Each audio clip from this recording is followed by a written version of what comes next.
오늘부터 12지파 이야기라는 주제로 새로운 시리즈 설교가 시작됩니다. 오늘은 첫 번째 시간 루벤 지파에 대해서 함께 나누고 또 묵상해 보도록 하겠습니다. 루벤 지파를 살펴보기 전에 먼저 12지파에 대해서 간단히 살펴보겠습니다. 12지파는 이스라엘 민족을 구성한 12개의 부족을 부르는 표현이 바로 12지파입니다. 이 12지파의 조상은 야곱과 그의 12아들들입니다. 그림을 보시면 야곱 가족의 가족 관계도입니다. 야곱에게는 4명의 아내가 있었습니다. 먼저 외삼촌 라반의 딸들인 레아와 라헬이 있었고, 레아의 여종인 실바와 라헬의 여종인 빌하가 이 4명이 야곱의 4명의 부인이었습니다. 그 각각의 부인에게서 태어난 아들들이 레아에게서 루벤, 시므온, 레위, 유다, 이사갈, 스불론까지 6명이고, 라헬에게서 요셉과 베냐민 2명, 그리고 레아의 여종 실바에게서 갓과 아셀 2명, 라헬의 여종 빌하에게서 단과 납달리 2명까지 해서 총 합이 12명, 그래서 12지파입니다. 이 12명의 아들들에게서 태어난 자손들이 총 66명이었고, 이들이 요셉이 총리로 있던 애굽 땅에 고센 땅으로 이주하여서 400년이 지난 후에 66명이 장정만 60만 명으로 불어납니다. 이스라엘 민족으로 불어나게 된 것이죠. 이들이 출애굽하여 약속의 땅 가나안 땅으로 향하게 되는 것이 우리가 구약 앞쪽에 있는 성경에서 볼 수 있는 말씀들입니다. 이 12지파라는 표현이 최초로 등장하는 곳이 오늘 우리가 읽은 창세기 49장 28절 말씀입니다. 우리 다시 한번 창세기 49장 28절 말씀 함께 읽습니다. 시작. 이들은 각 이스라엘의 12지파라. 이와 같이 그들의 아버지가 그들에게 말하고 축복하였더라. 아멘. 창세기 49장은 죽음을 앞둔 야곱이 12아들을 불러다가 유언의 말을 남기는 부분입니다. 28절 말씀을 보시면 축복하였으니 또 축복하였더라 라는 말이 있어서 우리가 흔히 이 49장을, 창세기 49장을 야곱의 축복이다 라고 부르기도 하는데, 49장을 자세히 읽어 내려가다 보면 축복이 아닌 경우도 있습니다. 창세기 49장 1절 말씀을 보시면 야곱이 아들들을 불러놓고 이렇게 말합니다. 야곱이 그 아들들을 불러 이르되 너희는 모이라. 너희가 후일에 당할 일을 내가 너희에게 이르리라. 이 말에서 우리가 알 수 있는 것처럼 창세기 49장은 축복으로 가득 채워져 있지 않다라는 것입니다. 오히려 12명의 아들들, 장차 이스라엘의 12지파를 이룰 아들들이 어떤 삶을 살게 될 것이며 어떠한 모습으로 살아갈지에 대한 예언의 말씀이 바로 이 창세기 49장의 말씀입니다. 우리가 지난주까지 17명의 믿음의 사람들을 살펴보았습니다. 물론 그들은 모두 다 하나같이 부족하고 한계 많은 사람들이었지만 히브리서 기자가 그들의 이름을 믿음의 그 사람들 가운데 언급한 것은 그들 각자 나름대로의 믿음의 소유자들이었고 그들 각자 나름대로의 믿음이 있었기 때문이었는데, 우리가 앞으로 12주 동안 살펴볼 12지파 이야기는 꼭 그렇지 않다라는 것을 기억하시기 바랍니다. 우리 신앙생활에 모범이 되기도 하는 지파가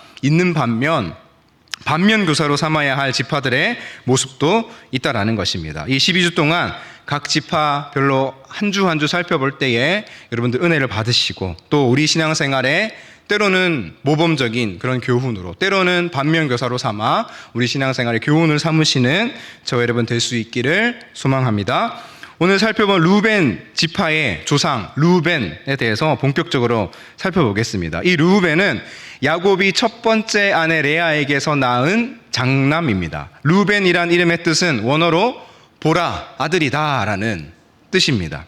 창세기 29장 31절 32절 말씀을 보시면 여호와께서 레아가 사랑받지 못함을 보시고 그의 태를 여셨으나 라헬은 자녀가 없었더라. 레아가 임신하여 아들을 낳고 그 이름을 루벤이라 하여 이르되 여호와께서 나의 괴로움을 돌보셨으니 이제는 내 남편이 나를 사랑하리로다 하였더라. 여호와께서 야곱에게 사랑받지 못하는 여인 레아에게 허락하신 첫 번째 자녀가 바로 르우벤입니다.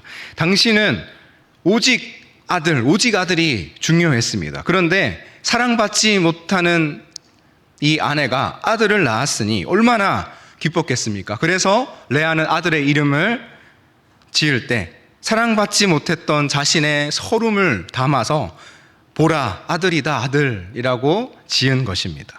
어쨌든 르우벤은 야곱 집안의 장남으로 태어났습니다. 고대 근동에서 장남으로 태어난다는 것은 매우 큰 특권이었습니다. 여러분들이 잘 아시는 것처럼 장자권을 가질 수 있었기 때문입니다. 이 장자권의 가장 큰 막강함은 무엇이었습니까? 아버지 유산을 상속받을 때 2배를, 다른 형제들의 몫의 2몫을 받을 수 있었습니다. 그런데 르우벤은 이 장자권을 상실해 버립니다. 그 이유가 무엇입니까? 그 이유가 되는, 단초가 된 사건이 바로 창세기 49장 3절 4절 말씀에 나오는데, 야곱은 르우벤에 대해서 이렇게 유언을 합니다. 우리 같이 읽어볼까요? 창세기 49장 3절 4절입니다. 시작. 르우벤아, 너는 내 장자요 내 능력이요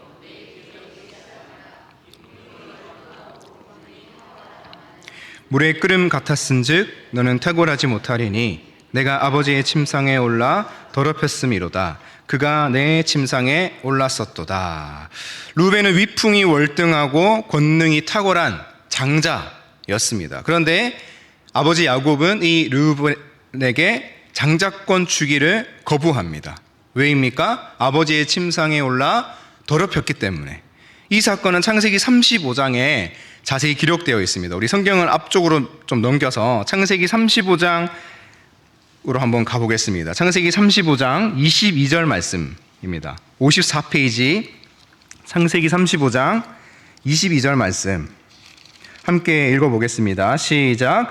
이스라엘이 그 땅에 거주할 때에 르우벤이 가서 그 아버지의 첩 빌하와 동침함에 이스라엘이 이를 들었더라. 빌하가 누구입니까? 우리가 앞에서 가계도에서 보았던 것처럼 아버지의 첩이면서 라헬의 몸종이었습니다. 그런데 르우벤이 아버지의 첩 빌하와 동침하는 있을 수 없는 일이 일어납니다. 그런데 이 사건의 배경은 그렇게 단순하지가 않습니다. 창세기 35장 22절을 우리가 보고 있는데, 이 35장 22절이 속한 부분, 35장 16절부터 시작되는 단락의 제목이 무엇입니까?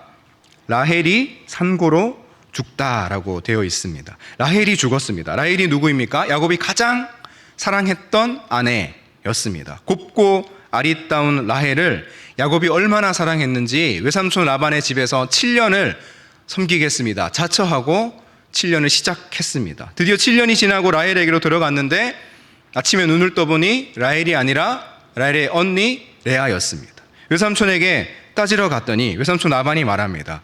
조카, 언니보다 아우를 먼저 주는 것이 이 지역의 법이라네.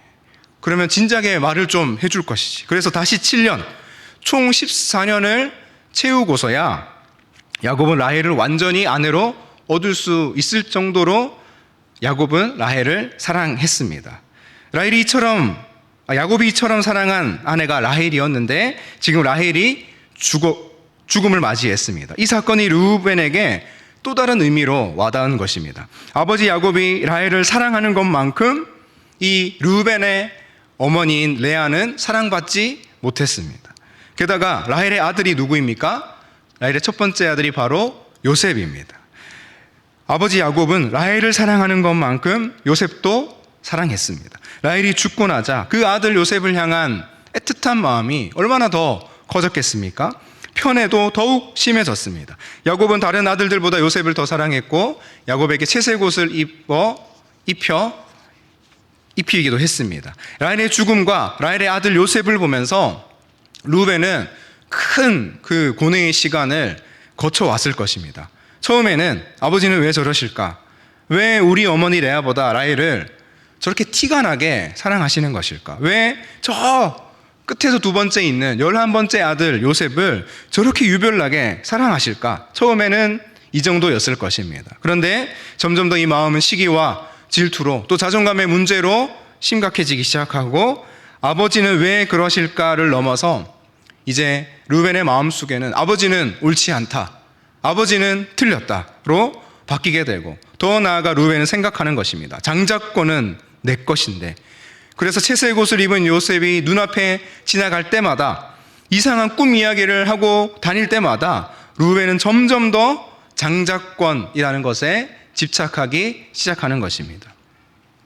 반지의 제왕이라는 영화에 절대 반지가 나오죠. 그 절대 반지가 그 반지의 여왕이라는 영화의 모든 이야기의 중심에 있는 물건입니다. 장식 하나 없는 투박한 금반지일 뿐인데, 그 절대 반지가 가진 능력이 얼마나 큰지 모든 등장인물들이 절대 반지가 가진 능력에, 그 유혹에 하나같이 흔들리고, 또 그 유혹에 넘어가기도 하고, 또 그 유혹을 떨쳐내려고 괴로워하는 모습을 영화 속에서 그리고 있습니다. 절대 반지를 소유하기만 하면 내가 이루고자 하는 각자의 인생의 그 목적을 이룰 수 있을 것이다 라고 생각하기 때문입니다. 그래서 유명한 캐릭터 골룸이라는 캐릭터는 My Precious라고 부르짖으면서 그 절대 반지에 계속해서 눈독을 들입니다. 지금 르우벤에게 장자권은 마치 이 절대 반지와 같은 것입니다. 장자권을 가지기 위한 하면, 장자권을 안정적으로 내가 확보하기만 하면 내가 이루고자 하는 이 가정에서, 이 가문에서 내가 이루고자 하는 인생의 목적을 완벽하게 이룰 수 있을 것인데 라는 생각에 이 장자권에 눈이 멀고 만 것입니다. 그래서 아버지는 틀렸다, 요셉 저놈은 장자권을 가질 자격이 없다, 장자권은 내 것이다, 장자권 내 것, my precious, 이렇게 생각하기 시작한 것입니다. 그런데 그 와중에 라헬이 죽은 것입니다. 그리고 르우벤이 사고를 치는 것이죠. 정상적인 방법으로 내가 그토록 소유하기 원하는 장자권을 갖지 못하겠다, 얻기는 어렵겠다 판단되는 르우벤이 이 있을 수 없는 충격적인 사건을 일으키게 되는 것입니다. 아버지의 첩이자 라헬의 여종인 빌하와 동침함으로써 늙은 아버지를 이제 제치고 내가 이 가문의 주도권을 쥐어보겠다, 내가 이 가문의 실질적 권한이 있음을 내가 상징적으로 보여준다라는 의미에서 이 사건을, 이 사고를 일으킨 것입니다. 그래서 35장 22절 우리가 읽은 말씀 보시면 르우벤과 빌하가 동침한 이야기가 이스라엘에 소문이 났다라고 기록되어 있습니다. 소문을 냈다고 봐야 하겠죠. 장자로 태어난 르우벤이 자신의 장자권을 잃어버릴까봐 라헬의 여종인 빌하와 동침하고 소문을 내는 무리수를 둔 것입니다. 성경에 아버지의 침상에 오르는 죄에 대해서 율법에서 아주 혹독한 처분을 내리고 있습니다. 레위기 20장 11절 말씀을 보시면 누구든지 그의 아버지의 아내와 동침하는 자는 그의 아버지의 하체를 범하였은즉 둘 다 반드시 죽일지니 그들의 피가 자기들에게로 돌아가리라. 또 신명기 27장 20절 말씀을 보시면 함께 읽습니다. 시작. 그의 아버지의 아내와 동침하는 자는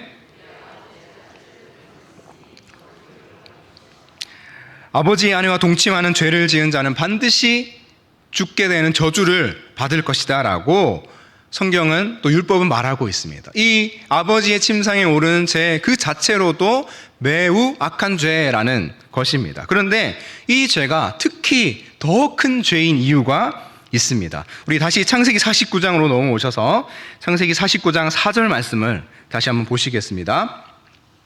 창세기 49장 4절로 오셔서 르우벤의 죄를 지적하는 야곱의 표현이 아주 독특합니다. 4절 하반절을 보시면 내가 아버지의 침상에 올라 더럽혔음이로다, 그가 내 침상에 올랐었도다 라고 야곱이 르우벤의 죄를 2번 반복해서 표현하는데 그 표현하는 방법이 조금 다릅니다. 앞부분에서는 네가 아버지의 침상에 올랐다라고 말하고 있고, 뒷부분에 한 번 더 얘기할 때는 그가 내 침상에 올랐다라고 표현하고 있습니다.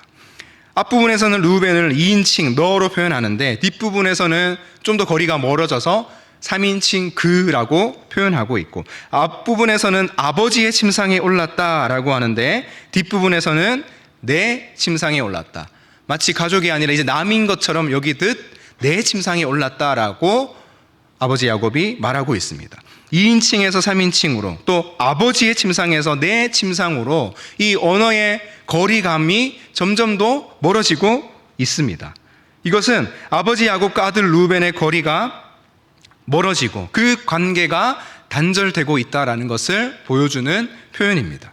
즉 아버지의 침상에 올라 아버지의 첩을 범하는 죄는 아버지와 아들의 관계의 파괴로 이어질 수밖에 없다라는 것입니다. 그리고 또 한 가지, 내가 아버지의 침상에 올라 더럽혔음이로다 라는 표현. 더럽히다 라는 단어는 원어로 할랄이라는 단어인데, 이 단어는 단순히 음행하다 라는 의미를 넘어서 종교적인 더럽힘, 종교적인 모욕을 의미합니다. 즉 루벤이 아버지의 침상에 올라 아버지의 첩을 범하고 그 침상을 더럽힌 죄는 종교적 모욕의 성격을 가진 큰 죄라는 것입니다. 종교적 모욕이라는 것은 그 친아버지를 모욕하는 것을 넘어서 참된 우리의 아버지 되신 하나님을 모욕하는 죄라는 의미를 담고 있는 것이 이 더럽히다라는 단어 할랄의 의미입니다. 즉 루벤에게 있어 아버지의 첩 빌하와의 동침은 아버지 야곱이 가진 아버지의 권한을 침범하려는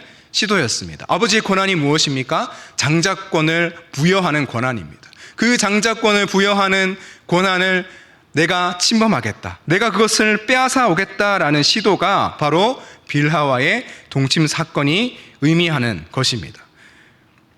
또한 이제는 동시에 종교적인 모욕이라고 했었죠. 르우벤은 하나님의 백성이자 야곱 집안의 어엿한 장남으로 하나님께서 부르신 거룩한 존재인데 그 하나님을 모욕하는 죄이기도 하다라는 것입니다.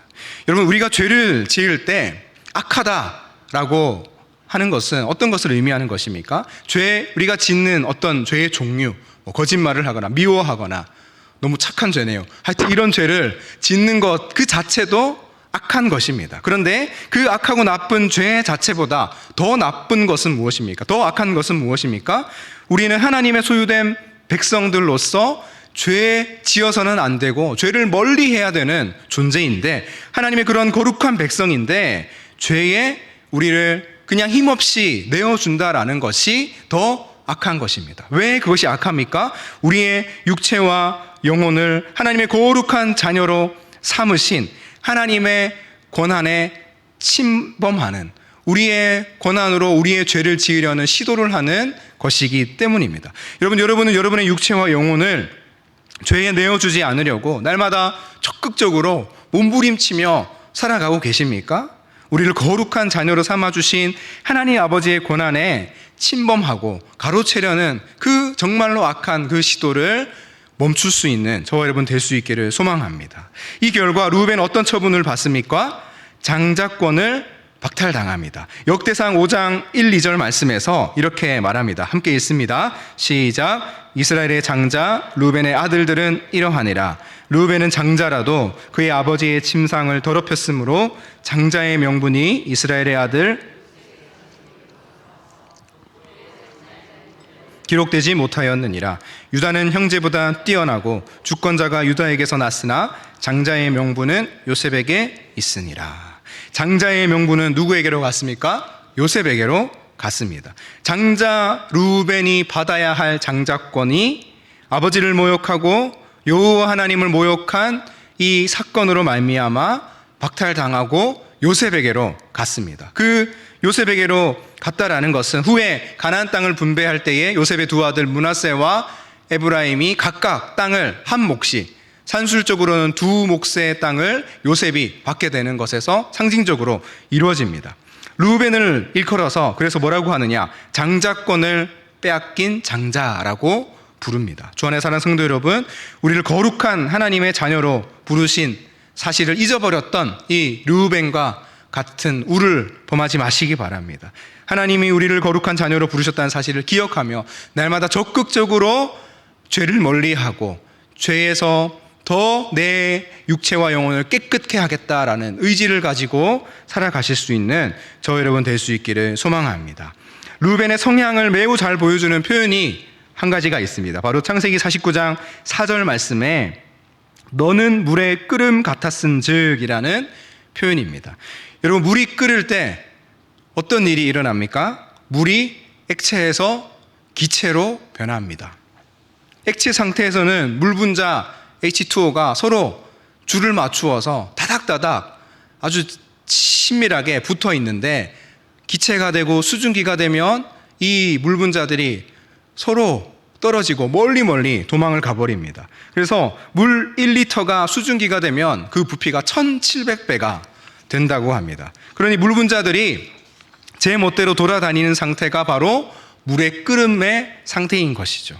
매우 불안정한 상태가 바로 수증기의 상태입니다. 그래서 여러분, 주전자에 물을 끓이면 주전자 입구로 수증기가 막 뿜어 나오지 않습니까? 그런데 야곱이 르우벤을 일컬어 표현하기를 너는 물의 끓음 같았은즉이라고 말합니다. 르우벤의 성격이 매우 불안정한 상태다라는 것을 의미합니다. 원어로 끓음이라는 표현은 파하즈라는 단어인데 변덕스럽고 경솔하다라는 뜻입니다. 같은 부분을 세번역 성경에서는 거친 파도와 같다라고 번역했고, 쉬운 성경에서는 물처럼 제멋대로다라고 번역했습니다. 또 영어 성경에 보면 unstable, 불안정하다, unruly, 다루기 힘들고 제멋대로 군다, 그리고 turbulent, 비행기 난기류를 의미하는 표현으로 이 르우벤의 성격을 물의 끓음 같은 그 성격을 표현하기도 했습니다.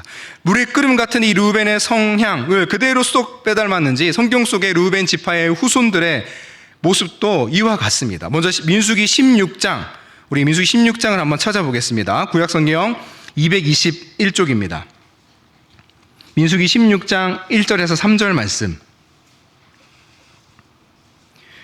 구약성경 221페이지 민수기 16장 1에서 3절까지의 말씀, 우리 한 절씩 교독하여 읽겠습니다. 마지막 절은 같이 읽습니다. 레위의 증손 고핫의 손자 이스할의 아들 고라와 루벤 자손 엘리압의 아들 다단과 아비람과 벨렛의 아들 온이 당을 짓고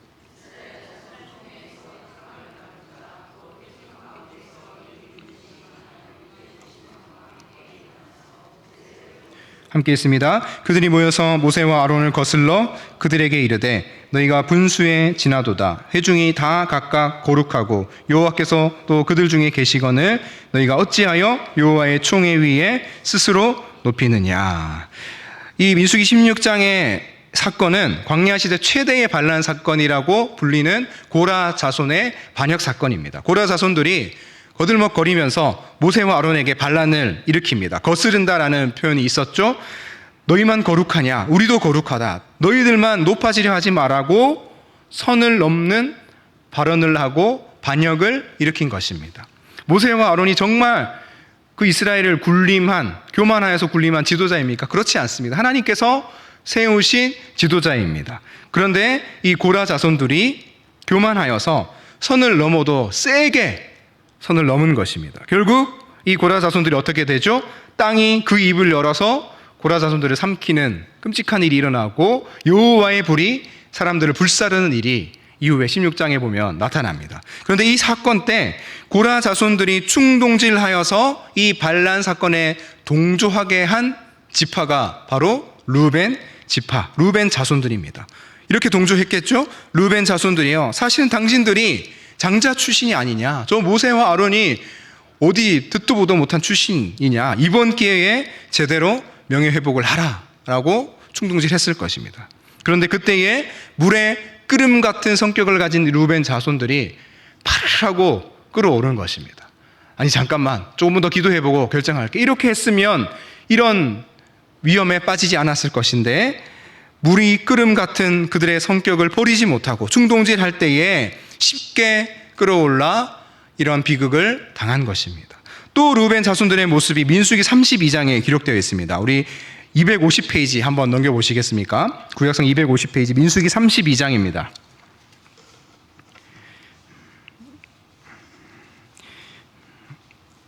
(250페이지에) 있는 민수기 32장 1절 말씀을 보시면, 르우벤 자손과 갓 자손은 심히 많은 가축대를 가졌더라. 그들이 야셀 땅과 길르앗 땅을 본즉 그곳은 목축할 만한 장소인지라. 지금 이 사건의 배경은 이스라엘이 요단 동편 전쟁을 다 마치고 이제 본 땅이죠, 요단 서편에 있는 진짜 가나안 땅을 전쟁하려고 막 본격적으로 시작하려는 그 순간입니다. 이제 차지한, 어느 정도 전쟁의 교두보를 마련하기 위해 차지한 요단 동편 땅을 이렇게 바라보는데 르우벤 자손과 갓 자손의 눈빛이 반짝이기 시작합니다. 그리고 눈치 없는 말을 하죠. 1절 말씀을 보시면 야셀 땅과 길르앗 땅을 보고 있습니다. 여기서 보다라는 표현은 원어로 라라는 표현인데 적극적으로 의도를 가지고 바라보는 것을 의미하는 단어입니다. 야셀 땅과 길르앗 땅, 요단 동편에 있는 이 이미 정복된 땅을 보니 우리들이 가진 심이 많은 가축을 먹이기에 참 좋은 땅이구나라고 눈독을 들이고 있는 것입니다. 그런데 눈치가 없는 행동이죠. 지금 전쟁을 열심히 할 생각은 안 하고 전쟁을 다 한 후에 이 땅을 달라고 해도 충분한데 지금 전쟁을 하기도 전에 이 이미 차지한 땅을 우리에게 달라고 할까라고 생각하고 있는 것입니다. 그러면서 32장 4절 말씀 보시면 곧 여호와께서 이스라엘 회중 앞에서 쳐서 멸하신 땅은 목축할 만한 장소요 당신의 종들에게는 가축이 있나이다. 이 르우벤 자손이 모세를 찾아가서 요구하는 것입니다. 5절 말씀 또 이르되 우리가 만일 당신에게 은혜를 입었으면 이 땅을 당신의 종들에게 그들의 소유로 주시고 우리에게 요단강을 건너지 않게 하소서. 요단강을 이제 건너지 않겠다라고 마음 먹고 있습니다. 해도 너무지 않습니까? 그런데 얼마나 답답했던지 모세가 좀 열을 받은 것 같습니다. 그래서 6절 7절 말씀을 보시면 함께 읽습니다. 6절 7절입니다. 시작. 모세가 갓 자손과 루벤 자손에게 이르되 너희 형제들은 싸우러 가거늘 너희는 여기 앉아 있고자 하느냐? 너희가 어찌하여 이스라엘 자손에게 낙심하게 하여서 여호와께서 그들에게 주신 땅으로 건너갈 수 없게 하려 하느냐? 성경 말씀이라서 매우 점잖게 말하는 것 같지만 모세가 역정을 내고 있는 것이나 다름이 없습니다. 여러분, 바로 이 사람들이 르우벤 자손들입니다. 물의 끓음 같은, 거친 파도와 같은 충동적이고 제멋대로인 이들, 바로 르우벤 자손들이죠. 그래서 이후에 신명기 33장에 가면 모세가 죽음을 앞두고 12지파를 향해 유언을 남기는데 르우벤 지파를 콕 집어서 이렇게 유언합니다. 신명기 33장 6절 말씀 함께 읽습니다. 시작. 르우벤은 죽지 아니하고 살기를 원하며 그 사람 수가 적지 아니하기를 원하나이다. 여러분, 이런 것을 전문 용어로 돌려까기라고 말하죠. 가만히 들어보면 죽지 아니하고 살기를 원한다. 축복의 말씀 같습니다. 그 사람 수가 적지 아니하기를 원한다. 축복의 말 같지만 가만히 들어보면 매우 우픈 상황입니다. 이 유언 때문일까요? 르우벤 지파는 이후로 성경에서 자취를 완전히 감추어 버립니다. 르우벤 지파의 후손들 중에는 단 한 명의 사사도 일어나지 않고 단 한 명의 선지자도 나타나지 않고 단 한 명의 유명 인물도 성경에 더 이상 등장하지 않습니다. 르우벤의 이름의 뜻이 무엇이었습니까? 보라, 아들이다라는 이름이었는데 그 이름에 전혀 걸맞지 않게 볼품없는 지파로 전락하고 말아버렸습니다. 여러분, 왜 르우벤이 이런 모세의 돌려까기 유언을 들은 것입니까? 바로 물의 끓음 같은 성격, 물의 끓음 같은 신앙 색깔 때문이었습니다. 거친 파도와 같은 르우벤이 장자권에 눈이 멀어서 아버지 침상에 올랐고 그 자손들은 너무나 쉽게 충동질에 넘어가 반역에 가담하기도 하고 또 다른 후손들은 눈치 없이 요단 동편 땅을 달라고 하는 물의 끓음 같은 이 르우벤과 르우벤 지파의 모습, 이 모습 속에서 우리가 깨달아야 할 교훈은 무엇입니까? 여러분, 물의 끓음 같은 신앙의 반대가 무엇일까요? 바로 심지가 견고하다라는 표현일 것입니다. 이사야 26장 3절 말씀에 주께서 심지가 견고한 자를 평강하도록 지키시리니 이는 그가 주를 신뢰함이니이다 라고 말씀하셨습니다. 심지가 견고하다는 것은 어떤 것입니까? 한결같은 마음으로 주님을 의지하는 것입니다. 주님을 신뢰하는 것입니다. 물의 끓음같이 이 세상을 의지하고 순간의 기회에 마음이 혹했다가 또 접었다가 일희일비하는 것이 아니라 깊은 바다처럼 든든한 반석처럼 쉽게 요동하지 않는 것이 바로 심지가 견고한 신앙이라는 것입니다. 누가 그랬습니까? 요셉이 그랬습니다. 보디발의 집에 종으로 끌려갔을 때도 보디발의 아내가 어떤 유혹을 걸어오더라도 억울하게 누명을 당해서 감옥에 가서도 감옥의 관원장들이 자신을 까마득히 잊어버리는 그 절망적인 상황에서도 심지가 견고하여 한결같이 하나님을 의지했습니다. 다니엘도 그랬습니다. 어린 시절에 바벨론에 끌려가서 쫄지 않고 왕의 음식과 포도주를 거절했습니다. 사자굴에 들어갈지언정 하루에 3번 기도하는 습관을 결코 놓지 않았습니다. 느부갓네살, 다리오, 고레스 왕까지 3명의 왕 70년을 거쳐서 변함없이 그 총리의 자리를, 이방 땅에서 이방인이 그 총리 자리를 지켜냈던 것은 다니엘이 심지가 견고하여서 평강하고 평강하도록 자신을 지키시는 하나님만 신뢰했기 때문이었습니다. 여러분, 우리도 신앙생활 하다 보면 물에 끓음 같을 때가 있지 않습니까? 물이 파라하고 끓어오르듯이 온전치 못한, 너무나 부족한 인생이 바로 우리들의 모습 아닙니까?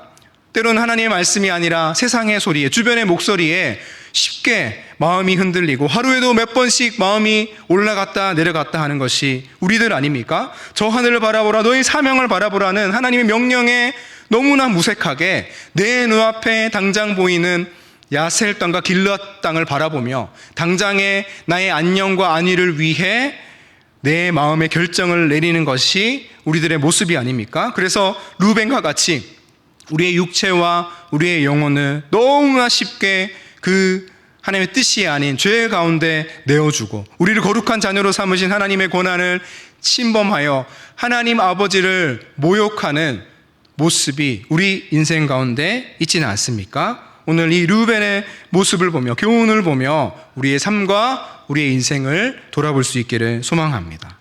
하루는 날이 저물고 예수님과 제자들이 한 배를 타고 갈릴리 바다 건너편으로 건너게 되었습니다. 밤중이었습니다. 갑자기 광풍이 일어나고 파도가 치는데 파도가 마치 르우벤의 성격처럼 물이 끓는 듯 쳐대기 시작했습니다. 배에 물이 가득하고 결국 배가 침몰하기 직전의 상황이었습니다. 그런데 예수님은 베개를 베고 너무나도 평안하게 주무시고 계십니다. 제자들이 예수님을 깨웁니다. 예수님, 지금 장난 아닙니다. 다 죽게 생겼습니다. 잠에서 깨어나신 예수님이 바람과 바다를 향해 선포하십니다. 잠잠하라, 고요하라. 곧 바람이 그치고 물의 끓음 같던 그 바닷물이 잔잔해졌습니다. 예수님께서 한마디 말씀하십니다. 너희가 어찌 믿음이 없느냐. 그 배가 바다 건너편 거라사 지방에 닿았습니다. 거기에 귀신 들린 사람, 아무도 제어할 수 없는 그야말로 물의 끓음 같은 사람이 거기에 있었습니다. 아무도 제어할 수도 없고 자기 자신도 제어할 수 없는 그 상황, 그 사람. 그런데 그가 멀리서 이 배에서 내린 예수님을 바라보고 달려와서 그 앞에 엎드립니다. 하나님의 아들 예수여, 나를 괴롭히지 마소서. 예수님께서 그를 향해 외치십니다. 더러운 귀신아, 그 사람에게서 나오라. 그러자 아무도 제어할 수 없었던 그 사람이 옷을 차려입고 앉아서 너무나 평안하게 앉아 있는 것입니다. 주 안에 사랑하는 성도 여러분, 예수님은 어떤 분이십니까? 우리를 잠잠케 하시고 우리를 제어케 하시는 분이십니다. 요한복음 1장 29절 말씀에 보라, 세상 죄를 지고 가는 하나님의 어린 양이로다 라고 세례 요한은 말했습니다. 주 안에 사랑하는 성도 여러분, 물의 끓음 같은 인생이 아니라 심지가 견고한 인생이 되려면 우리는 누구를 바라보아야 합니까? 보라, 아들이다 라는 이름의, 그 멋진 이름의 뜻을 가진 장자, 하지만 장자권을 빼앗긴 장자였던 르우벤이 아니라 보라, 세상 죄를 지고 가는 하나님의 어린 양이다 라고 불리는 하나님의 하나밖에 없는 아들, 참된 장자이신 독생자 예수 그리스도를 바라볼 때 우리는 물의 끓음 같은 인생에서 벗어나 심지가 견고한 인생으로 바뀌게 될 줄로 믿습니다. 이 시간 말씀을 기억하며 함께 찬양하겠습니다.